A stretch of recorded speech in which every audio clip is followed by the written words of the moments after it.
going on, gentlemen? What's going on, gentlemen? Welcome to Control the Cool TV. All is well. All right, all Living right. the dream. Okay, if we can everybody just introduce themselves, man? Everybody just introduce themselves. Start with you, Joe. Okay, I'm Keith Cross. All right, Keith, what's going on? All right. Those. Go ahead, Yacht. Lord Yacht in the house. What's up, brothers? All right, all right. All right. I'm Brian Small. Mr. Small, Yo, what's yo. good? What's good? What's up, man? Yeah, what's good, Yeah. fella? Yeah, for those who may not. Go ahead. Now, for those who don't know, we are Control the Cool TV, and we control what's cool out there. At least we try to control what's cool out there. Today's topic, we want to talk about artists versus collectors. All right, my brothers, Mr. Slim Sully and A. Kenzo right here. You know, we brought you guys on because I know you guys got a lot to say. So, Mr. Cross, what's on your mind about this subject here? Okay, so we're basically talking about how we come to pricing our work. Yeah. Okay, so for me, it's always been like currently I price according to the importance of the piece to me.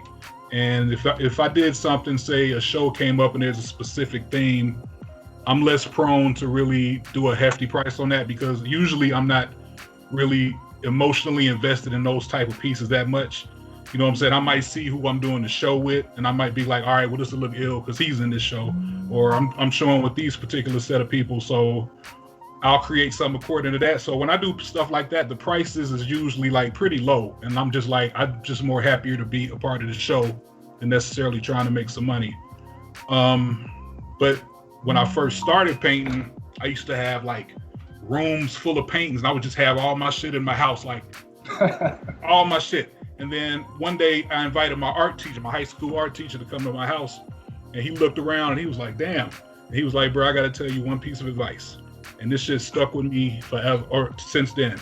He was like, don't be a collector of your own work.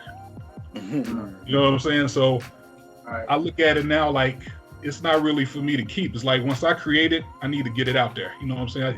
It's for somebody else now. Because usually, you know, you keep paintings around, they turn into like that high school kid that didn't leave the house yet. You know what I'm saying? It's like taking up space, man. Like you got to go, you know?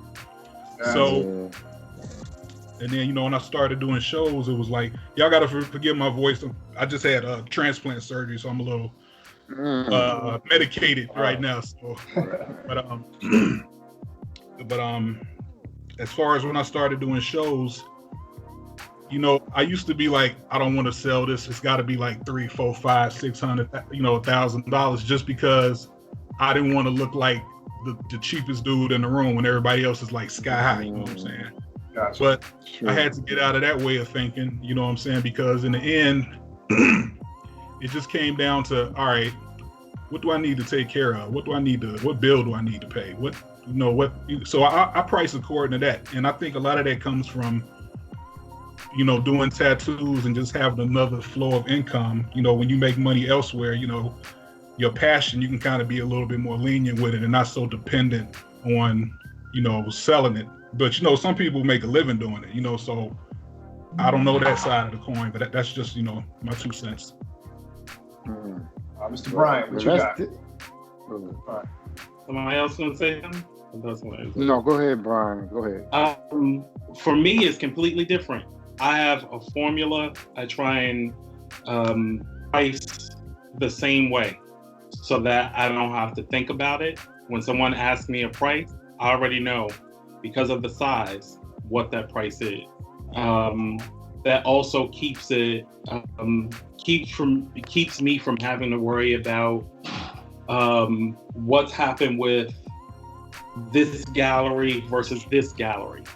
I'm always able to stay in line with my pricing because I know the value of things. I know how much time it's taken for me to paint something, and my pricing is consistent. So it just makes it easier overall to keep track. It makes it, I'm able to keep tabs on where I am in the market, and nobody gets to dictate my prices to me. I don't care what gallery it is, what space it is, you don't dictate the price. If I don't feel like I'm in the right market, if it's a market where I don't feel like I'm gonna sell, I don't do the show. I'm lucky and blessed to be in a place where I can now say no to shows and say, I'll pass, maybe not this one. Or I'll offer smaller pieces. If a gallery wants to do something and they're not willing, or they can't supply buyers, they don't have the audience, they don't have the space, whatever the case is, I'm willing to trade out pieces and say, I won't show this larger piece, I'll give you something smaller in order to fit your price point in your market. If you can't, I'm out. When it comes to negotiating prices, it's a difficult thing for me because my goal is bigger picture. I'm not necessarily focused on paying the bill at that moment, though that is extremely important. When it's time for the bills to be paid, it's time for the bills to be paid. But that's part of the reason why I'm always juggling and always having 9 different things going on, so I don't have to make that tough decision. You don't get to back me in the corner and say, this is worth, I price something at $5,000 and you offer me $1,500, and I'm stuck in a position like, damn, that $1,500 would be really good. But in taking that $1,500, I've now negated all of the previous sales that I've had. And people, for their change, would spend $5,000 on a piece, and they find out that their friend, a fellow collector, only paid $1,500 for the same size piece, and you compromise your integrity as an artist because you need to pay the bill. The immediate thing for us as artists is absolutely we got to pay the bills. The flip side is you hurt yourself in the long run, playing around with the pricing in order to meet the needs of that moment. So it's important for us to just keep that in mind, is that you make it more difficult for yourself in the long run to actually get your prices where they need to be if they know that you're super flexible on your prices. Right. The flip is the galleries aren't flexible on their commissions. So when they showing up, if you are you willing to drop your price, are you willing to negotiate? My response typically is, well, are you willing to negotiate on that 50% you're asking for? And the tone of the conversation completely changes. So if the issue is you aren't able to supply the buyers, then so be it. You don't have the collectors that we're looking for, then then I have to be okay knowing that the piece that I have in the show is not going to sell. And that's what it is. We actually have another guest that just tuned in. Joe, did he grab in? Saw him for a second. Yeah, but now you don't see his face. There he is. Yeah, he's in here now. What up? Hey, what's going on, brother? Guys? How are you? What's up, guys? What's up? All right. I took time out of the busy days. Like I'm at work right now. Hold on a second. My name is Guy, aka Stody. That's my Amazon. But I'm conducting a meeting, as you can see, that is not happening. But as long as I'm in that meeting, they're okay with me stepping away. So so what's going on, guys? All right. Be good. I wanted to chime So the in. next artist, definitely chime in. I wanted to chime in on that between Keith and the brother. What's your name? The one that just spoke. Brian. It's kind of, in my experience, not really dealing with a lot of galleries, but doing a lot of group shows, and also being a tattoo artist is like I got that stream of income. But I kind of use your method in pricing my stuff by size, right? And I try to try to price things for every budget. So, I mean, for me, like the smaller things might be more accessible to the lower pocket, and then they ramp up as they get larger, and obviously per my audience as well. So, being a tattooist like full time and having curated shows, you know, I pretty much is controlling the environment. So I set my prices as to what I think is good and reasonable at that time. And I also have a theory of, for me, I want people to be able to have original work, you know. So I try to keep that in mind to where it's not so expensive, but I make things that everybody can get, from block prints to, you know, to large. I mean, I paint on doors that are like 6 foot by whatever, you know what I'm saying? So I try to kind of use both of those methods, so where it's not a point to where I have to negotiate my price per se, but not having to make that sale because I need the money like right now, you know. For me, it's more like, oh, I'm going to do the artwork anyways, because that's just what I do, you know, if I'm getting paid for it or not.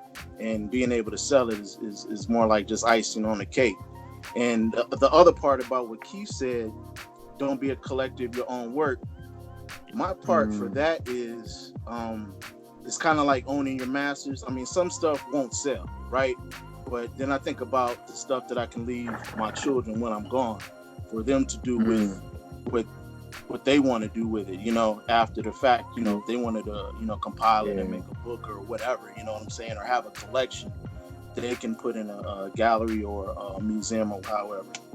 So yeah.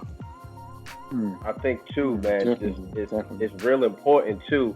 While all you guys are talking, I mean, it really goes into any type of profession. If you're an artist, no matter if you're doing music, more so myself, I do photography and videography.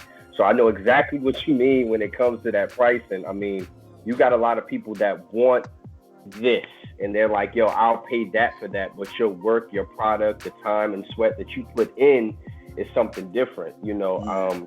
Even a wedding, like weddings right now, you got people that are charging like $10,000-$13,000 for weddings, you know what I'm saying, just to take your pictures and the amount that you're getting back. So, you know, I think more so what Brian said, me personally, I go off of what the actual, how much work I'm actually going to do. Because even with a wedding, like, I'll be there 10 hours a day, but I still got to come home and do homework. You know what I'm saying? And that's almost irrelevant to an artist. If I come to you and say, hey, Brian, I need you to make this type of picture. I want you to paint this and, you know, put it together. And he tell me $3,500, I got to respect it. But I think even more so as a people, as Black people, let me say, we don't support each other enough. Not only do we not support each other, but we don't respect our businesses. You get what I'm saying? So it's like, oh, I ain't paying all that much. You'll go to somebody else and you'll pay that. But you got a dude that's capable, professional enough to do the work and support each other. We have a tendency to keep that crabs in the bucket mentality and keep pulling each other down. You know what I'm saying? Like, you know, I always say it. If I have to get a painting, which I just recently did, I had Slim do a painting for my mom. You know what I'm saying? Like, it was great. There should be no reason why I should go out of my original circle and say, you know, no offense to you guys, hey, you know, hey, Jack, I need you to make this painting. Why? I know 2 artists right here. Now I know, you know, 4 more. So if we begin to just kind of stay in that circle and support each other, even with the pricing, you know, if you can't afford it, you can't afford it. You know what I'm saying? And it is what it is. And I've learned that even if I give somebody a price and they say, you know, yo, I can't do that, but I know that's what I'm worth. I'm worth $5,000. I ain't gonna go dumb down after $5,000. You know, well, you know, unfortunately, thank you. I appreciate it. You know, I know you can't afford the $5,000, but that is my standing price. Thank you so much, and have a good day. You know what I'm saying? You got to just be kind of more proactive with doing it. Yeah. Slim, what's up? Let me chime in. I want to chime in. All right. First of all, you need to know your worth beyond anything. Your worth is your worth. They can't tell you how much you are worth. That's point blank, period. You got to know what you're worth and stand on your worth, because your work is priceless. I can't do what you do. I can't do what you do. I can't do. We all have our own unique styles, right? I'm me, you're you, and we flourish throughout our own creativity. That's one thing. Believe that your work is priceless, right? Also, yeah, you can fluctuate on your pricing if it's up to you. If it's up to you, Yeah. you can do that if you want, but only if you want. That's another thing. The other thing is, okay, if you don't want to become a collector of your work, you don't have to, but at the same token, you can, and it's a thing called prints. Printing your work on different size paper that you can give to people and keep your original work if you choose to. So you can send all your prints to like 1 million people and still have your masters, as you say. So that's another option, because a lot of people make a lot of money off of reproductions of their own work that they sign. And another thing I also think is, we don't have to be dead to be worth billions for our work. It depends on who you actually are tapped to. I believe we have to stop worrying about other collectors outside of ourselves. We need to build our own entity and sell our work as units. You understand? Come together and sell our own work, and we don't have to worry about getting a head nod from other people that never picked up a paintbrush or pen in their lives. So that's where I stand on that. I agree. I agree with you, man. I just want to. I'm not gonna be long. I just want to chime in real quick. As a collector myself, but I have two points to make. The first one, as a collector myself, I love getting the prints because I'm able to get a piece of that really dope work that I could not afford if it's the original. I flat out say it. The way my income worked is that I'm just now at 45 years old am seeing great money. But before that, I still was a fan and I wanted to support somehow or another. But what happened was I got specifically our people. I got the smack in the face type of answers, which is like, yo, do you got prints? Like, nah, bro. Or kind of don't waste my time if you're not really trying to look. And I just ask a question. I'll just ask a question. Let me tell you something right now. I've spoken to so many other artists that I've been a fan of when I'm looking at their work and all that stuff, and I immediately got turned away from my people, just because of the response alone. Like, I'm a jokey type of a person, so I might sometimes I look introspectively and say, yo, maybe because I made a joke, maybe that's what it is. So let me chill, because he's a little uptight about his stuff, and I'll come back like a puppy, man. I'll come right back, because that's how invested I'm into our work and our support, because as an artist myself, that's what I want, especially with some of my work being more so leaning towards us. So because of that, I want to have people look at my work and say, hey, listen, hey, do you got prints? And I'm like, sure, man. You know, and the originals are not that expensive either. That's the first thing. But now, as much as I'm stabbing other people, I'm going to turn around and flip it on me as a consumer. In the respect that, as an artist, in the respect that sometimes I'm not dependable. You know, sometimes I'm not the reason why someone cannot come to me is because someone will say to you, hey, because and I have to learn to say no. They're like, oh man, because I know you're an artist, but I need you to do a building and some cars driving by, and you should be able to do that because you're an artist. And in my mind, I'm like, I mean, you're not an artist, so I'll go ahead and try and I'll do it myself. And I'll give it to them. They're like, nah, bro, like this is not. And I don't have the heart or the wherewithal to say no. I don't do buildings, and then when I do say it, I get the response of, man, but I thought you was an artist. I'm like, yeah, but I just don't draw buildings, man. So it's the thing is that we have to. I think our issue is, it's not that we don't want to support, because number one, I love supporting artists in general, but my people. And the reason why I say my people is because I do realize that with so many of us alive right now, my age, are phenomenal artists, I want to have and I want to display their stuff in my home. But the education is what we lack. even as the artists ourselves, the education is what we lack. We do not have the patience with one another to explain, hey, listen, bro, I am an artist. I am. But I just don't do, like, I don't do nature. I don't do, I'll do it, but it's not what I predominantly do. I do faces, I do hands, or I do people, I do, I'm an illustrator. And in my illustrating history, I predominantly do cats and dogs. And we have to be able to understand that. Plus with the pricing as well, because I've had so many other art, like I'll say, how much is your, just asking. Because after I get the whole crap about trying to get prints, I'm still coming back like a little puppy and like, hey, okay. How much is your original, by the way? It's like $5,000. I'm like, oh, okay, well, you know what? Listen, one day I might own, oh man, you just, educate the person and say to the person, listen, I don't do prints because, copyright or this, that, or third, whatever it may be. But if you want, I do have another piece.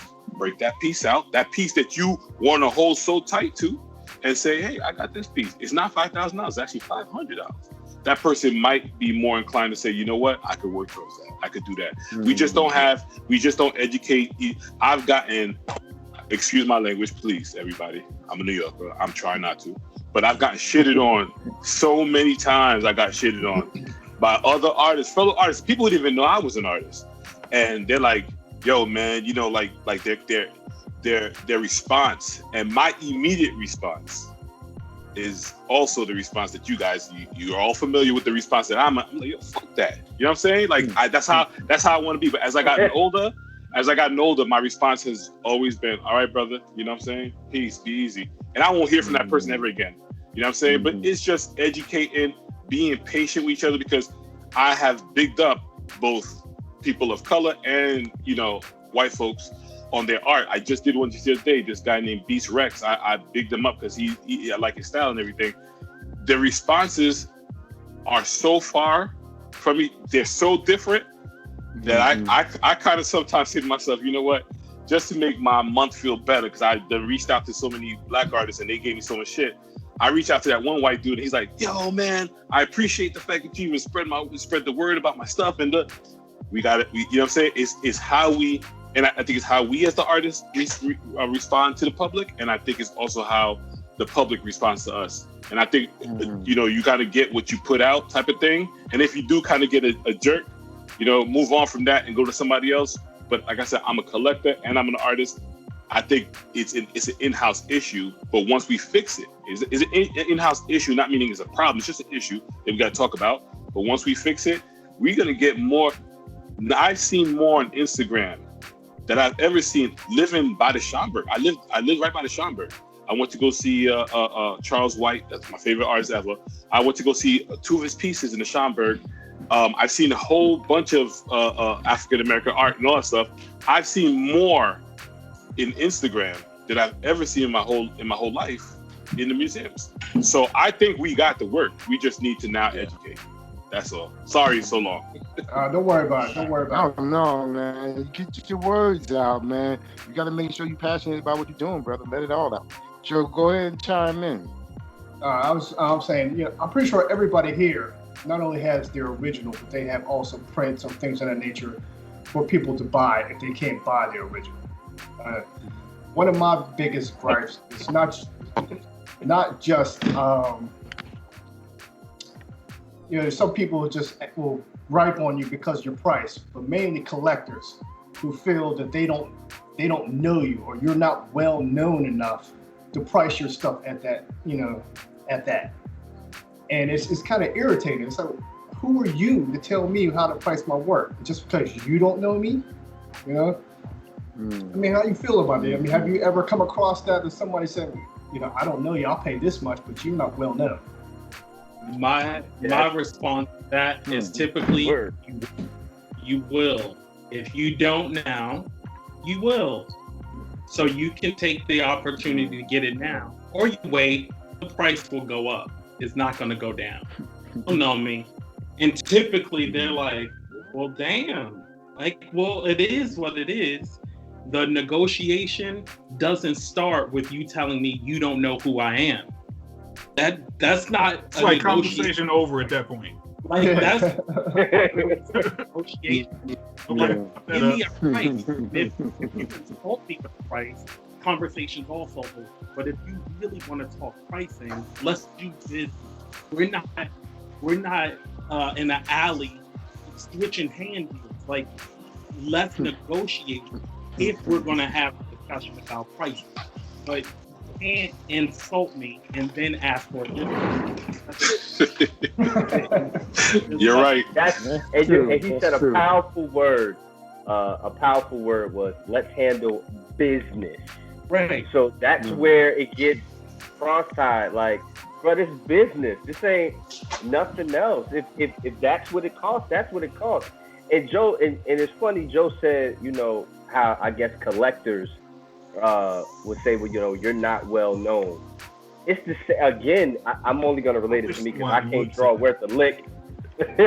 I can't draw. My boys is trying to teach me how to get this drawing thing going, but like me taking pictures, I've had people tell me like, yo, like, how you charging that much? What you mean how I'm charging that much? Because this is what I'm giving you back. I have this. Oh, I don't want that. And before even what Guy said, being educated, before I was educated to knowing what my worth was, like, I'll be like, all right, well, I'll bring the price down. Now, no. This is my price. I might hook you up if I know you, or if you know, it's a referral or something, but this is the price. You know what I'm saying? If you just can do it, can't afford it don't mean it's too expensive. Exactly. Yeah. My point exactly. Yeah. Like, you know what I'm saying? If you can't afford it, that's cool. But I'm not going to put all my eggs in one basket on that, saying, all right, I gotta make that. Nah. I gotta be able to be like, yo, this could be a hit or a miss. I might go in this room and I might have this person sign this contract, put the deposit down. If they don't, then hey, they don't. That means they find somebody else. I had a girl recently, a very good friend of mine, known her for years. She wanted me to do her wedding. And I gave her a real good price. I said, I'll work with you on time payments and everything. So she was like, no, it's just too much.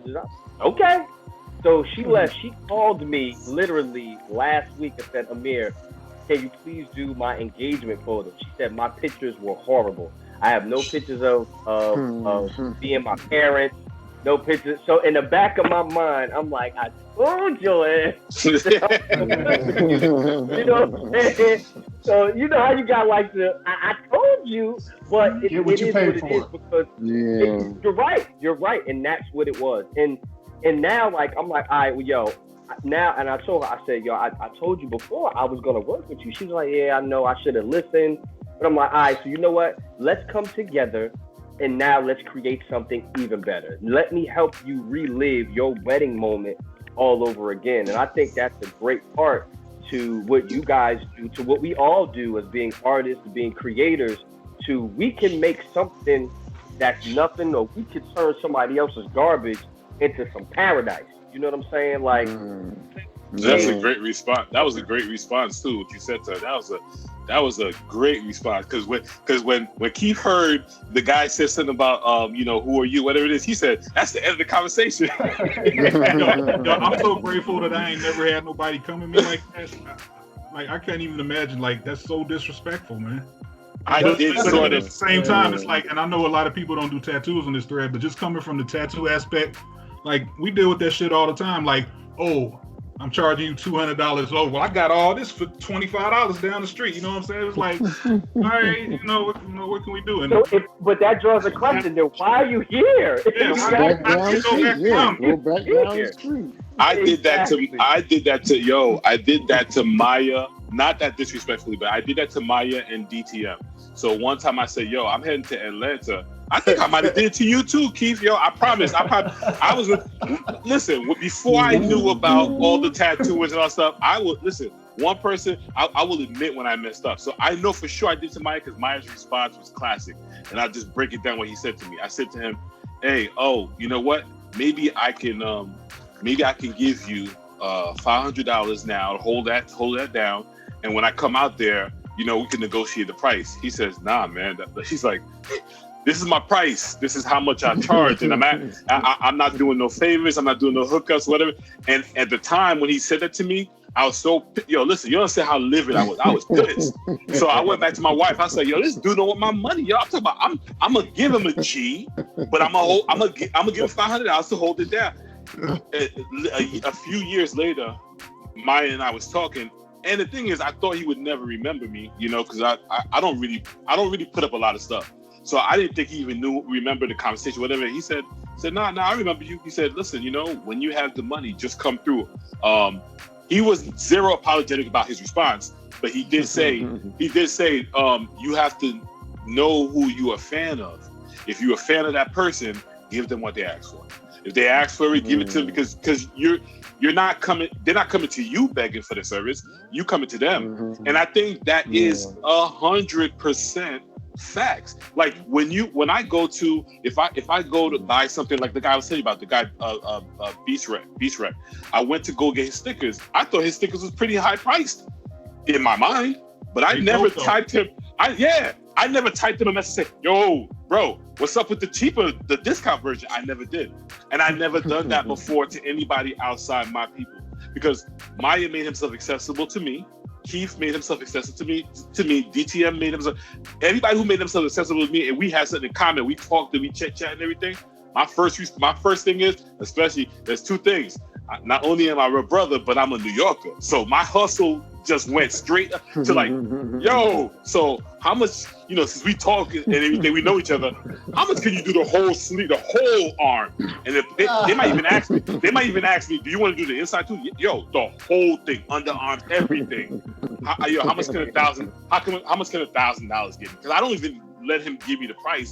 I'll still come in and I say, how much can $1,000 get me? And when dude tell me something like, maybe up to here or something, I'm like, Jesus Christ, what's up with the brother hookup? But now that I'm 45, I done heard it so many times, the responses, I realized introspectively, I have to change my approach. I have to ask the person who I want something from, how much is he willing to give it to me for? And I just gotta zip it, just listen. And that's the thing, the education. Hey, bro, I'm listening. I'm sorry. Listening. Listen.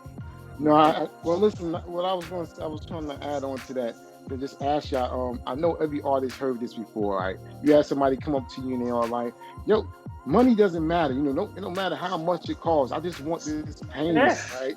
And as soon as you drop that number, you don't hear nothing but crickets. You don't even hear the crickets. They don't leave no sound after that. You like, they hit you up on your DM on Instagram. They type me, "Oh, I love your work. Money's no option. I do whatever I gotta do." You tell them the price, don't hear from them again. They be ghost. And I know all your artists see the same thing, and it's so funny how that happens. It's like they come in there all gun ho. Yeah, you know what? I pay it all, y'all. I'm ready. Yeah, put this down payment down first, and then we'll talk. And they be like, how much was the down payment? Well, how much the whole thing gonna be? How much how much is the low price version of it? Or what? Can you just sketch a little bit of lines over here? Maybe I'll just take to another artist after that. So it's crazy, man. It's crazy. Yeah, but the down payment is what they expected to pay. That's what it is. The down payment is 95% what they expected to pay. And that's the thing, like as a collector, I have that still now. The only thing is I don't spew it out. I don't say nothing. But man, I'll ask somebody, I'll say, yo, just asking, how much is so? I asked you, Keith, I promise you I did, and you could check in your messages, because I did exactly what he just said. I said, how much was that other painting? And he said something like $500. I was like, like at that time, $500 was not even if I try to steal $500 from our household income, it still would have showed up as $500. Right. So, but nowadays it's different for me, right? But back then, I don't think anybody comes at anybody except for the guy who said, who are you, or like, you're not known. That's mad. I would never cross that line. But as a consumer, as a collector, I definitely, in my mind, I'm thinking one number, and 95% of the time, the number that the artist is going to give me is not that number. but I've learned to respect it because, you know, I realized that, especially what a lot of other artists have told me, DTM said the same thing to me too. He said, listen, man, if you want it, you know what I'm saying? What's going to stop you from getting them Jordans? What's going to stop you from getting this? What's going to stop you from getting this man's piece that he done work his ass off for, that you don't want to pay? You know what I'm saying? And in your mind, you're just doing the math. You're like, well, the canvas couldn't have costed more than $100, and then the paint, so you're doing the math in your head, except you're not worried about the 5 hours, 10 hours that he took for him, you know, and it's his work. And the thing is, you can't, it's not like a car deal, you can't deny it, because you came to him for his stuff. So you can't deny that this shit's fat. You can't deny that it's dope, because you came to him for his stuff. It's just education. If your response is like you had the time, you told your friend, you said, hey, listen, all right, that's my price, you know, and she comes back later on, in your mind, you're like, yes. But your response right back after that is going to teach her to, when she goes to her friends, yo, I know so-so, he's a photographer, he's great. And they're like, yeah, but how much he charge? Oh, listen, he's worth whatever he charges. See, man, because you taught her right there. Yeah, you taught, because that's right there. Yeah. My mentor, one of my mentors. Oh, I'm sorry. Go ahead, Joe. Go ahead. I was saying most people or most consumers or collectors are hustlers. They're just hustlers. They love your work, but they're going to see what they can do to knock down the price so they can get it. And once they get it, they'll just laugh in your face and say, "Oh, I just got this dope ass piece of art for nothing." You know, I just talked him out of a couple $1,000s. You know. And we as artists, we just need to stand firm, period. We need to stand firm. No, I don't care what you're going to say. I don't care if you think I'm nobody. If I put out the work, it's dope and it's well put together, you either pay for it or keep it. Yeah, see, I gotten to the point where I would mark my stuff up high because I expected the negotiation. Then I would come down to a price to where I was comfortable with. You know what I'm saying? You might get lucky and they might be like, all right, that first price, all right, cool, run it. But in my mind, I'm like, all right, I'm gonna set it here, but I know I'm not gonna go any lower than this. You know what I'm saying? If it comes down to negotiation, because I'll do shows and a lot of times I might not sell anything at the show, but I'll get a call like, hey, so how much is the piece worth? Like maybe a couple weeks or a month later. And by then I'm looking at it, I'm like, all right, you know, so I can go back to that a price that I'm not gonna go below, you know, so. Yeah. I've learned. What I was trying to say. No, I've learned. I was speaking to Brian here that there are some galleries that you don't need to be in. Okay, if you have a piece that's, you know, pretty pricey, and you put it in the gallery, knowing damn well that they don't have the clientele to, you know, handle that, you shouldn't have been in it. I mean, I'm learning the hard way, but like I said, I gotta. Because you spent all your time, you delivered it, you shipped it, you gotten it back, everything.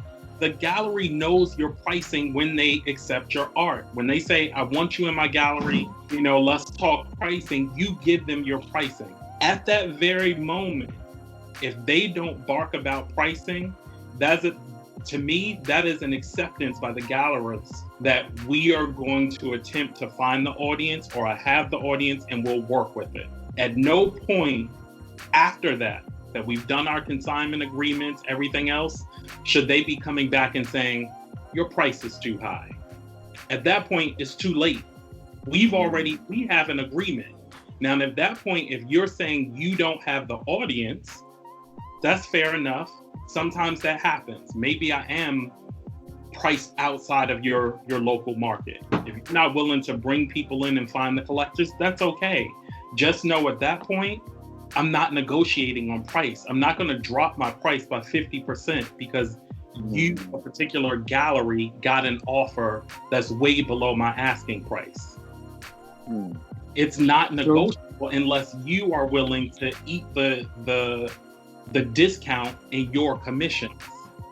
That's as long as I walk away with what my takeaway was supposed to be at that 50%, I don't give a shit what you do with your half of the money. Negotiate with your commission.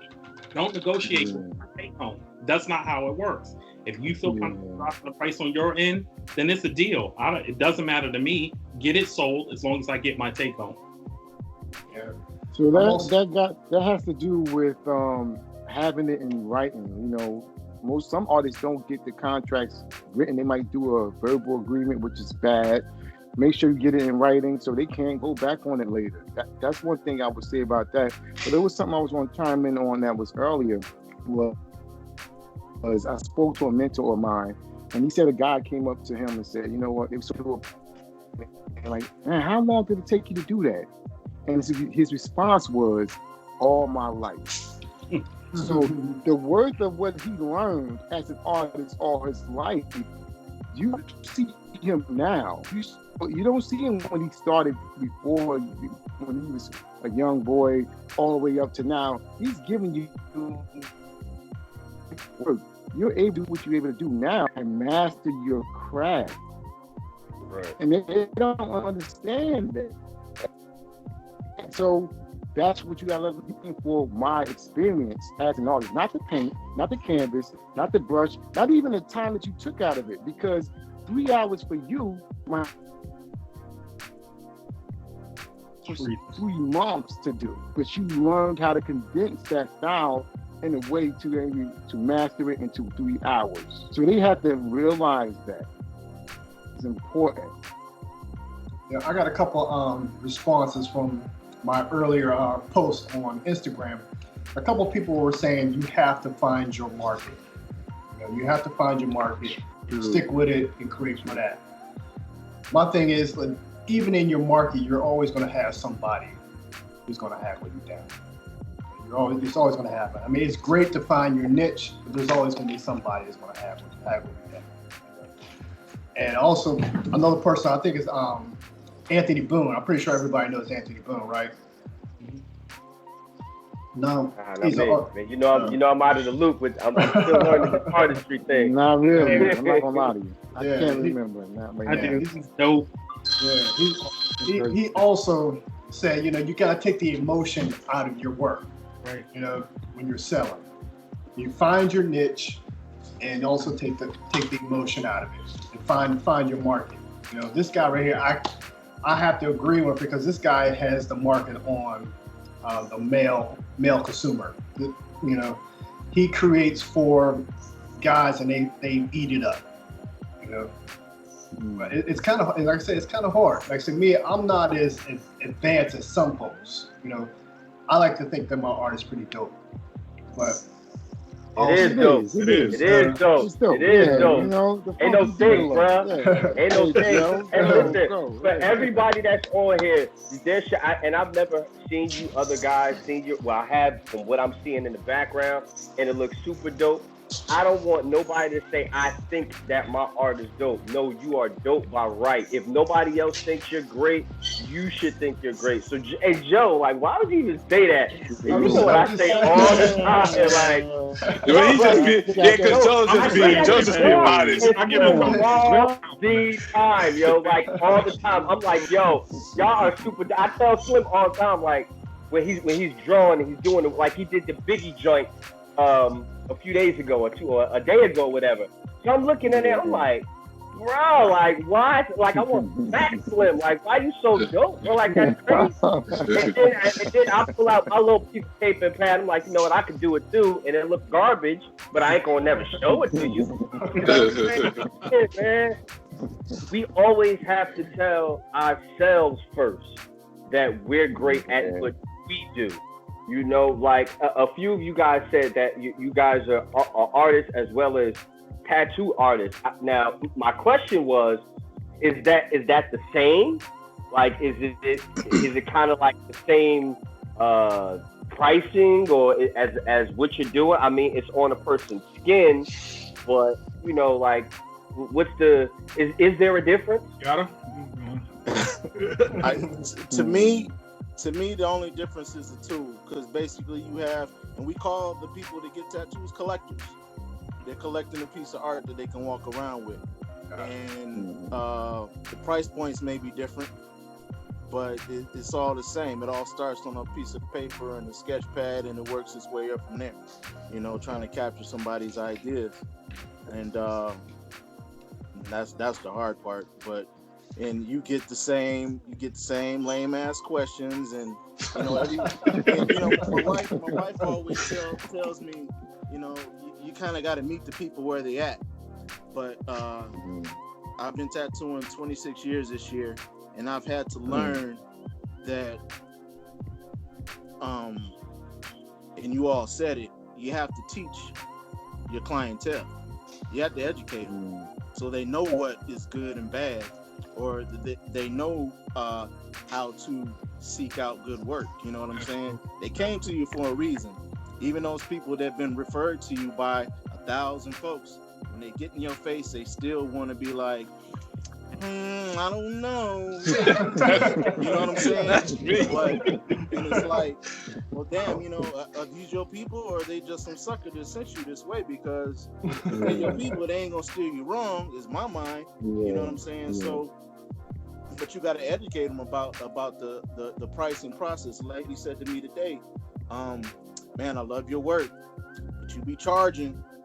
I'd be like, that's kind of subjective, because it's really where your pocket's at, So I got a price for you if you can only fit within this range and this range, but you got to understand what that entails, and the whole point, just about the photography thing. It's like, I had a similar situation, young lady, long-time client. One time before, I had fixed some work she got from some other shabby artist, and then I put a lot of work on her. And the last time she talked to me, she wanted to get this piece done, and I gave her a price, and I knew the price was like fucking with her, right? And she ended up going somewhere else and got it done. Weeks later, she calling me trying to fix it, and I'm like, I wanted to be like, well, that's what you fucking get.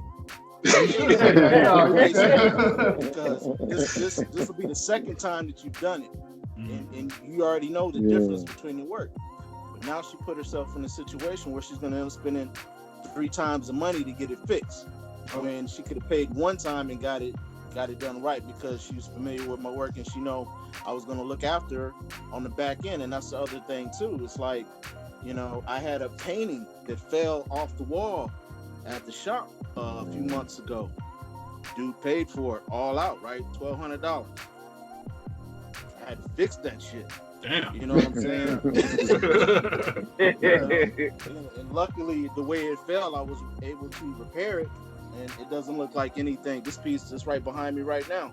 I like that. It doesn't look like anything is wrong with it, but it's like, along with my experience, my customer service is like, this all comes along in my pricing. I'm gonna look out for you if something happens. And people don't take that into consideration, but you got to let them know, because they don't know. Yeah, you got to let them know. Assume that it's just like, it's gonna be whatever. Yeah. It's dealing with people that's like that. Yeah, and as far as like the parallels between it and tattooing, like tattooing is like it's not the only profession, but it's like you're creating something for somebody, all the while they're taking what you're creating and they're judging it like, Now people that have no artistic skill at all are telling you, what looks right. And that's a thing that I had to overcome, because it's like, oh, I did this, I know they're gonna love this, I did this, I know they're gonna love this shit. And they look at it like, I don't know. So like you said, customer service is a big part of it. Whereas if you're in a show, like people are coming to that show expecting, they want your vision. They want to see what you did with it. So that's, as far as the difference is, for me, that was like the biggest one, Yeah. So let me chime in real quick, right? When somebody comes to me with like a project, right? I don't like for them to come to me and say, well, do what you feel. Do what you feel. Worse. That never works out. No. I don't like that. I don't do that, right? Because you come back later and if they don't like it, you waste your time. What I tell them is, because my mind, I can create it. So I tell them to 90% of what you want, let me know, and artistically I'm gonna bring it all the way to fruition. So later you can't complain because you told me this is what you wanted and we agreed upon it. You gave me the images that you wanted. You told me the guidelines. I did it. I brought it back. You can't complain to me. All you got to do is pay me. I had a couple people come to me and want me to recreate someone else's work that was mad expensive. Are you serious? Hey, yo. That's money up. Listen, I take it, but that's money up question. front. See, I gotta. Go Go ahead, Brian. First of all, I got to be somebody I don't know, because I've had people ask me to do that as brothers that I'm cool with. I'm like, hell no. I'm never going to recreate somebody's work. One, because of the medium that I work in. So Suli mentioned like people just saying, do what you do. I have to do that. So I work in alcohol and it's unpredictable. So when people come to me for commission projects, typically what I'll do is have them go to my website, go to my Instagram, pick 5 or 6 pieces that resonate with me. Understand that I am never able to recreate a painting. It does not work that way. There are certain techniques that I've managed to develop for myself that I can get a particular feel, a look or feel that I know that I'm able to do. It is never going to be the exact same thing, but you give me a color palette, I can get close to it. I can do certain things to get me in the direction, but know that I am creating for me, not for you. So if at the end of it, you decide that it's not for you, that's fine. I'll take another shot. But those 2 commission pieces that I attempted to make now become available for me to sell to anyone else. You don't get to circle back and say, oh, wait. At that point, you're going to pay commission price, but then you're also going to pay the frustration tax. Or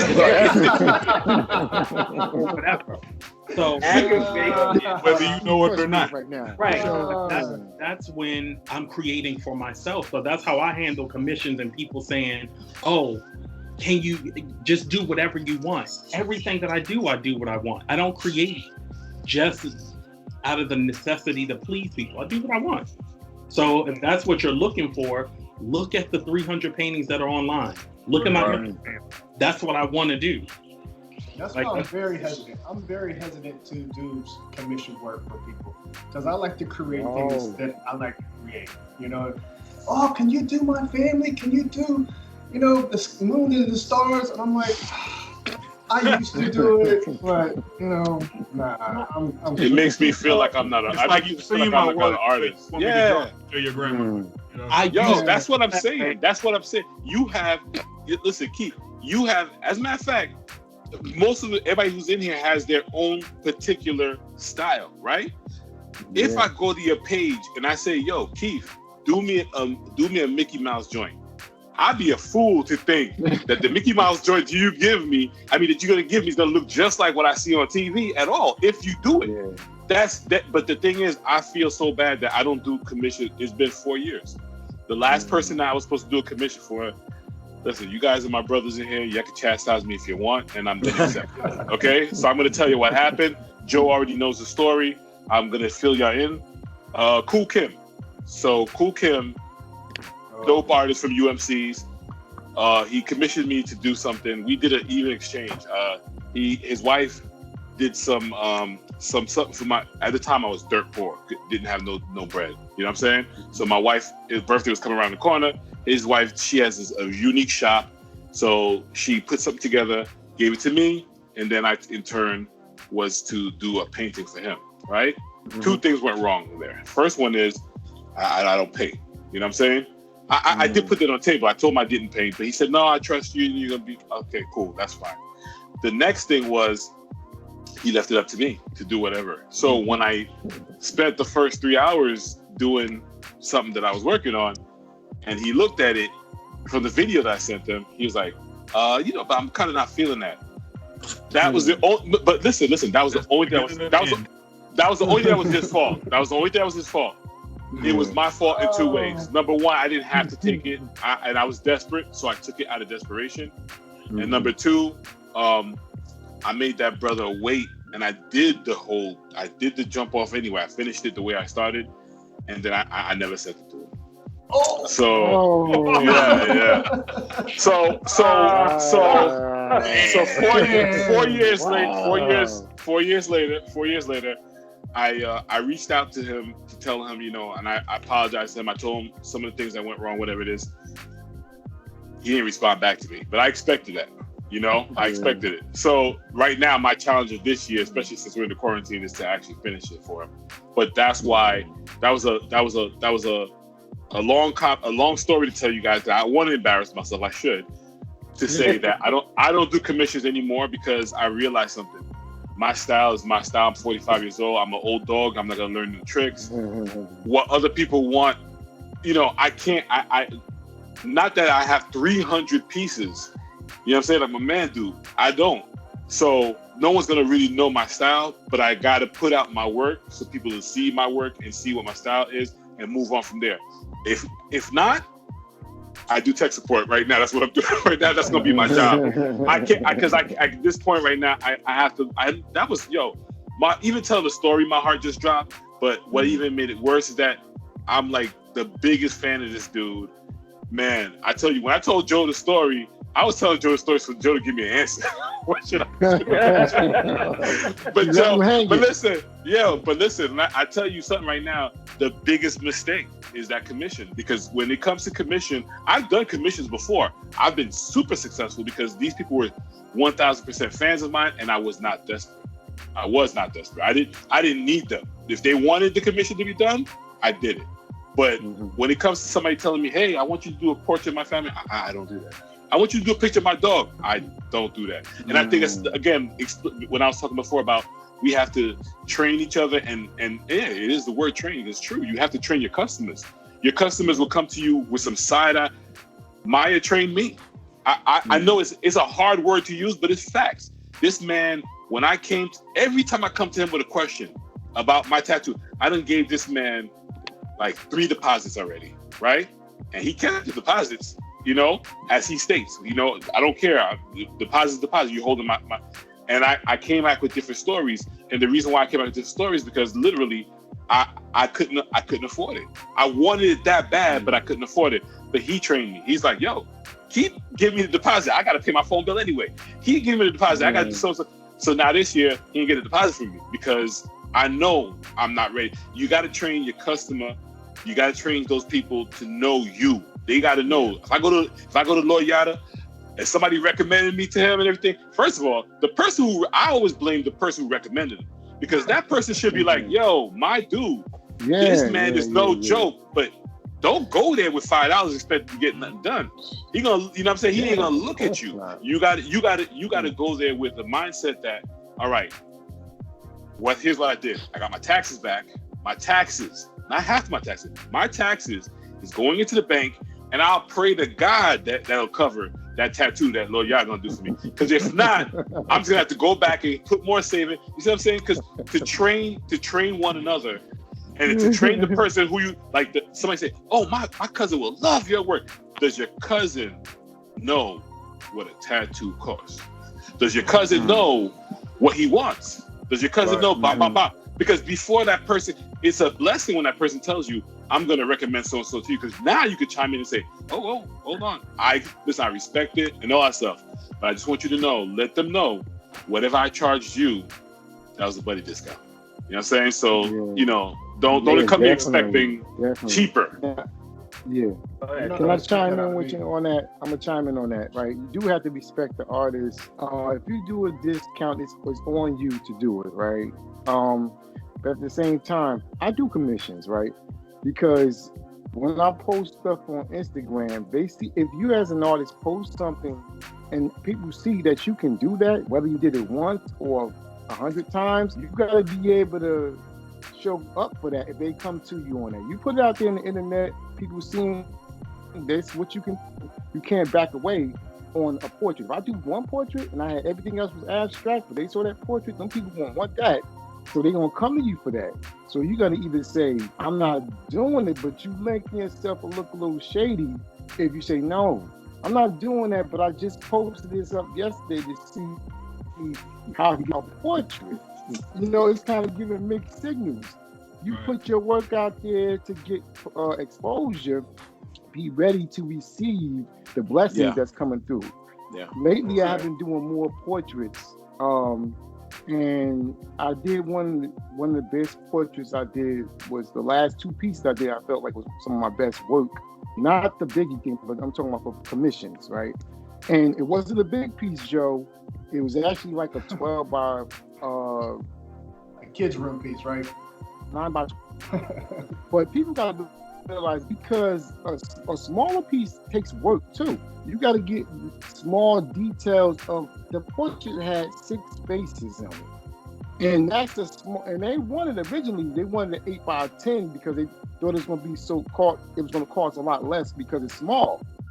So I upgraded the size one up for me, like about I think it was like a 9 by 12 or maybe like a 10 by 15 or something like that. But I taught myself to get more patient with the detailing, and I appreciate the fact that going into the background, going to the faces, going to the garment, and I've respected smaller size pieces more. Muse for me to go in there and take the time to get those minute areas and still bring it out. That was like a test for me, and I felt like I passed on that. You know. So you'll never catch me doing. The only way that I'll do a portrait is if I decided to do it on my own, no one asked me. If someone had a picture that I liked and it looked interesting, I'll draw it because I want to see what I can do with it. But if someone comes up to me and say, "Can you do portraits?" I'm just like, no, because it's so uninspiring. It's so uninspiring to do it. If I do a portrait, I'm like, that piece I'll do you it. did the other day, though, man, the tap dancer joint was dope. Like that was crack. That was super crack. Come on, man. That's like you can split that. That's 3 pieces. You put it all together, but that is definitely like portraits, even though it's graphic, but it's in that field a little bit. Yeah, but I'm saying that's what I'm saying. If I do it, it has to be something that inspires me. If someone comes up to me and say, "Yo, I want my grandma," I'm like, "What's so inspiring about your grandma that make me say yes, that I want to do it?" To them, though, Joe, it's inspiring to them. They might come to you and ask. They might offer you $500 to $1,000 for that same piece. And if you know you got that skill set, if you got that skill set, and you're able to do that turnaround, because you're pretty quick with the way you do graphics. I see you. So my advice to you is don't turn that away. It'll open you up. Like, who says that you have to be one way as an artist? I think everybody here has experimented one way or another with different fields. So get that money, man. I'm just saying that my heart's not in it.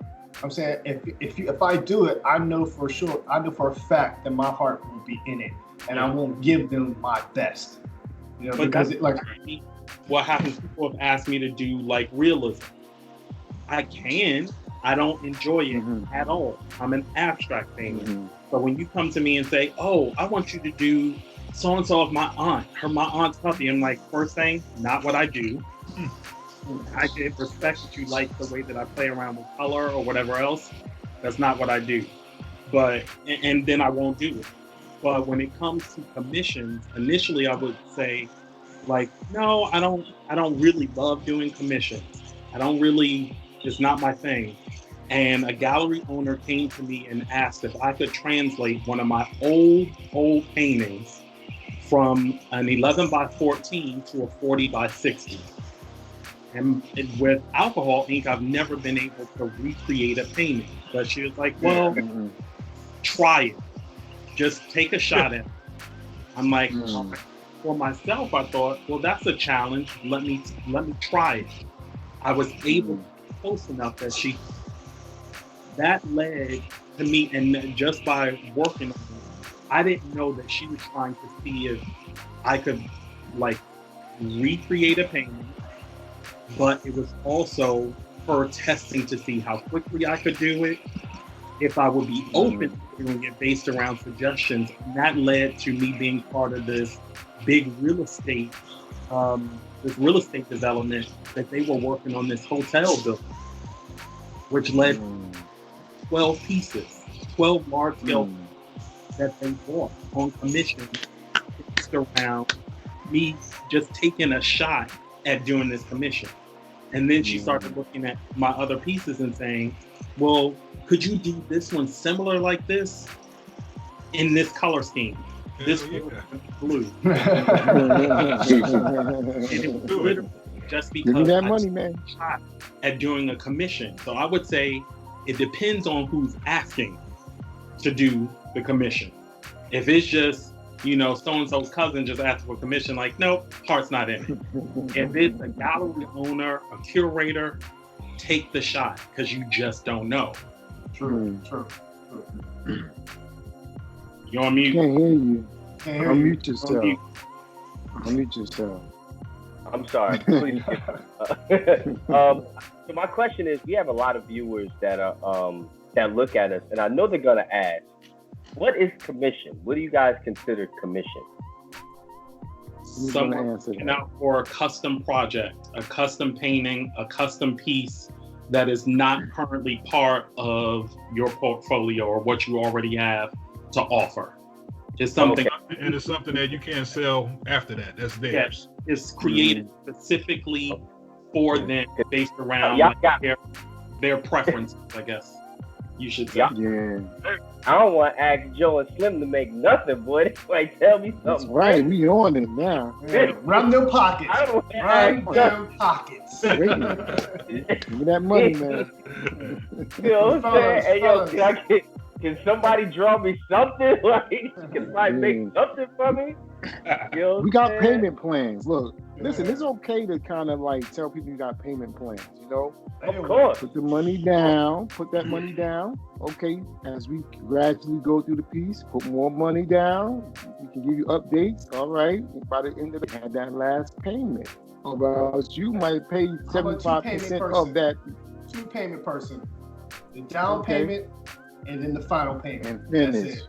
And see, I just don't trust it, man. I see how people do it, but I'm just like, I've just never seen it happen for me, so it's hard for me to wrap my head around it. And I've never really sold, and to be honest, I've never really sold a piece that was that much money to where monthly payments, I would really feel like it's like I'm making a difference. You know what I'm saying? Because I would hate to have a piece for like $500. All right, and I'm gonna break that down, and what I'm getting like $75. So I want to talk about that because we talked about the payment plans and people making stuff affordable. What I've done is partner with this company called Art Money. And what they do is if a painting is over $1,000, that's the minimum that the painting has to be. Buyers of your art can basically put down a down payment and pay the balance over 10 months through Art Money. The only difference is you as the artist get paid up front. And okay, I can do that. That's right. That's right. Okay. No, that's right. But I've never had a problem with the deposits, man. It takes on the risk of like financing the art. They don't like calling it financing, but they take on the responsibility of getting the money from the buyer on a monthly basis. At the moment that it's completed, and they get approved for the purchase of whatever the total amount of the art is. They're able to pay a third of the money if they want to, and then pay it over 10 months. And that's just basically what they decide with Art Money directly. But when that transaction is done, you get paid. Oh, and what's the name of That's it? dope. yeah, let's write that down. Art Money. Let me get that Art Money. Art Money. And so what that does is that makes art affordable for someone that wants to pay over a month. It makes it so that you don't have to drop your price. If somebody wants a 24 by 36 painting that you normally charge $1,800 for, that makes it approachable for them without you compromising what it is that you want. That's dope. So let me ask you a quick question. Yeah. Do you have to how much do you have to pay to get into that program? Like It's no pain. Ain't no pain. Okay, thumbs up. So for me, part of it is that you can set up your business. Well, the first thing you have to have yourself established as a business. So that's business part of it. Establish your art as a company with the state, whatever state you're in. That's to have a physical address for your business, of course, because you need that for the process. And you can set yourself up as a gallery. So what that does is, in essence, all of you guys could fall under my gallery and sell art through my site, and people could use a payment plan. Because you have set up a personal gallery. So you could sell your brother and your mom's art under this gallery, under this gallery, and everybody would have everything listed and pay for it over a month. Okay, so let's go. Art fairs is great when you are doing, gallery shows. If the gallery isn't a partner, you personally can finance, people can finance their art too. So that makes it easier for me. That's a way that I get, I'm able to make art approachable because I don't do prints at all. Like the only thing that you're able to do is just buy a smaller piece of mine. That's it. Right. So do something like art money. You could do. That's great information, man. Great information. Why don't you do prints? What's your theory on that? The thing with Alcohol Inc., it is about it being original, and it's an experience. It's a branding thing for me. That is it's a brand model for me personally, because the Alcohol Inc. is that it is unpredictable. I can't recreate it unless I work extremely hard, and it's still not going to be exactly the same. So each person's piece is an individual. I don't want to make a copy of that. I don't want it to be a thing that everybody has copies or has that opportunity. That's a personal choice for me. There is a lot of money in print, but for me, personally, I don't do prints. But it's authentic. It compromises the integrity of the work for me. I've done multiple print attempts with several different printers, and I'm just not happy with it. But with work being on paper, I did a show when I started off doing prints, and this lady walked up and was like, "Oh, this is great. So all of these are prints?" And it was like the stomach. Out of your mind, all of this is original work, and that one sample is a print. And at that point, I decided never doing prints for what I do. It's perfectly for the people, but what I'd much rather do is do a collection of miniatures. You want original work at affordable prices, buy one of the miniatures, work yourself up to an 11 by 14, 24 by 36, then a 30 by 40, then a 40 by 68. It, like whatever the sizes are, but I just don't do prints for that reason. And at this point, I don't even do 11 by 14s anymore. So if you want a small painting, you got to go and get something that I've done in the past. That's now my business model, because I know in order to get to what I need to do for my brand strategy, I have to think bigger. I have to paint larger. I'm not trying to get the general consumer. If the general consumer happens to want to buy my art, great. But with that big money, it's not my target market. It's what works for you. Right, but I have 20 years in marketing. That's what I do for my career, my career.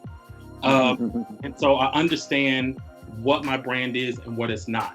And that's the biggest thing that most artists have to get to, is understand that all money is not your money. Right. I have to talk to you, Brian, because me and my family do the artwork. We working on rebranding. So I definitely want to talk to you. And I also want to talk to you about that collaboration that we said. I want to make sure you pick the piece, man. Right. It's not every time we talk about it's a piece that just went out the door. Like, damn it. Oh, you gonna hide the demand. You gonna hide the demand. So I can't be mad at that. Yeah, I'm trying.